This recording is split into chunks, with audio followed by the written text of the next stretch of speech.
Hey guys, welcome back to my channel. Today's video is everything related to the HR benefits department. So if you're interested in learning more about benefits, definitely keep on watching. Depending on the size of the company, compensation and benefits can be one department or it can be two separate departments. I've worked in companies where compensation and benefits were just one department, and I worked in companies where it was two different departments handled by two different directors. For the sake of this video, I am going to be speaking about both compensation and benefits as if it were one department, just so I can get the most important points across and you guys have a better understanding of what someone would do in such a department. Normally in a benefits department, there are two roles, three if you count compensation. So the first role that you typically see would be an employee benefits specialist, and then you have the employee benefits manager, who typically acts in a director role, and then you have a compensation manager or a compensation director that kind of oversees all of the employee benefits specialists. In my experience, the employee benefits department tends to be fairly small. I don't understand why, if the department handles all of the benefits for every single employee in a company, but I've worked with employee benefits departments that have 2 or 3 people, including the director that oversees them. They're not really large, but they have a lot of work to do, which is beyond me why benefits departments tend to be so freaking small, but it is what it is. So if you have ever worked in a company that offers benefits, then you have interacted with a benefits department, specifically a employee benefits specialist, because they are the one that ensures that every single employee in a company understands and knows what benefits the company offers. So they are the ones that go on the first day of orientation to give a presentation on benefits. Sometimes the director will go, but most of the times it's the employee benefits specialist that kind of presents the benefits to new hires and lets them know exactly what they can sign up for, the time frame that they have to sign up for said benefits, and things like that. Since they are the ones that ensure that every employee knows exactly what the company offers, they are also the go-to people to answer any questions an employee may have about benefits. The benefits department also works with insurance and saving providers to resolve any issues. Directors of a employee benefits department may also work with insurance providers like Blue Cross Blue Shield to make sure that they are getting the best possible deal for their employees. The benefits department also makes sure that all necessary paperwork regarding an employee's benefits plan are processed and filed and stored in a secure manner. So they are in charge of processing all leave of absences paperwork. Sometimes there is a leave of absence department that kind of reports to the benefits department, but a lot of times the benefits specialist is also handling leave of absences, so they process all that paperwork and make sure that it goes through. By the same token, they make sure that all leave of absences meet FMLA and ADA requirements. So whenever someone has a special request because they have a certain disability, it has to meet certain federal ADA requirements. Let's say someone's a cashier and they can't stand for their whole shift for 8 hours and they are requesting a chair. It's not as easy as to give them a chair. There has to be a record of exactly why they get a chair and all of the other cashiers don't.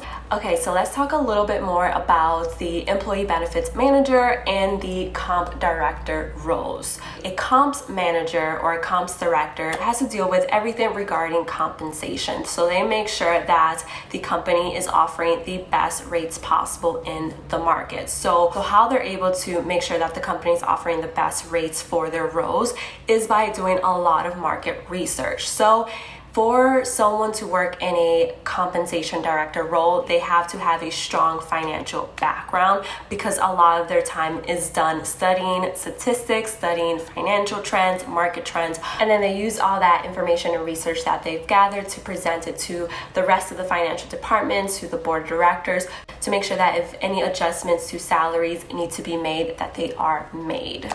I find the compensation department a very interesting one. I would never want to work in compensation just because I feel like that is just a headache that will never go away. But I do find it interesting that based on market research, a company determines like what salary to pay for a certain role, like nursing or cashier or HR.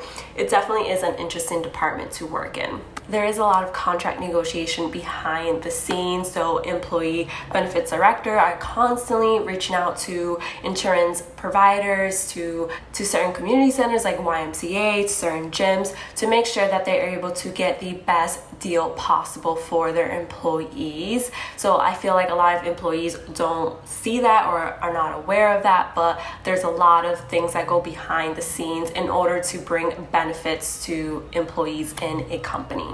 And they also handle any issues or conflicts that may arise when a person is not giving the correct benefits, or they're denied benefits, or their leave of absences is declined, or anything that's a major conflict within the benefits department. The manager and director will step in to resolve. Bare minimum, you do need a bachelor's degree to become a benefits specialist. Of course, if you are growing within a company or have been with a company for a number of years, either working in a recruiter role or a HR coordinator role, certain companies may waive the bachelor's degree. But if you are starting new and are just applying to a new company for a benefits specialist role, typically you will see a bachelor's degree requirement attached to that role. And for the manager and director role, obviously a master's degree would be ideal for such a role. Even though a master's degree is ideal for a manager or director role, companies are still looking for 5 to 10 years of experience before they would even consider your resume for such a role. So you can't have a master's degree with no experience and land a director role. I mean, I'm sure it's happened, but it's not ideal and it doesn't happen very often. And as I always say in every single video, you guys are probably sick and tired of hearing me say this, but I always like to put a little disclaimer. Salaries will depend on a number of factors. It will depend on your years of experience, on your degree, on the industry, on the company that you're working for. So the numbers that I'm going to share right now, take them with a grain of salt. Don't go into an interview and expect to get this exact number, especially if you don't really have years of experience under your belt. But based on my research and based on salary.com, as of March 29th, 2021, the average salary in the United States for an employee specialist is around $55,701. From my personal experience, this does seem a little bit high. So I would say for someone starting out as an employee benefits specialist, the salary would typically look around $40,000 to $50,000. For the comps and benefits manager, according to salary.com, the average salary is between $100,000 and $131,000. I do have to be honest that I only wrote down 2 pros and cons in my little notebook. I've never worked solely in a benefits department, so this is just what I've gathered from talking to co-workers and from what I've seen. If you have worked or are currently working in a benefits department, comment some pros and cons down below. I know that sometimes people who have worked or are currently working in a HR department tend to comment on my videos, and I would love to hear and see your personal experience. But from my personal experience, one of the pros of working in a benefit department is that you are in the perfect position to bring the best benefits available to employees. By the same token, since you're able to bring the best possible benefits to employees, you are also able to help the recruiting department by attracting new hires with these amazing benefits that you are able to get for the company. A con of this is that it's impossible to keep everyone happy. One employee may absolutely love all the benefits the company has to offer, and another employee may absolutely hate all of the benefits or may find the benefits not useful for their lifestyle, and that is okay.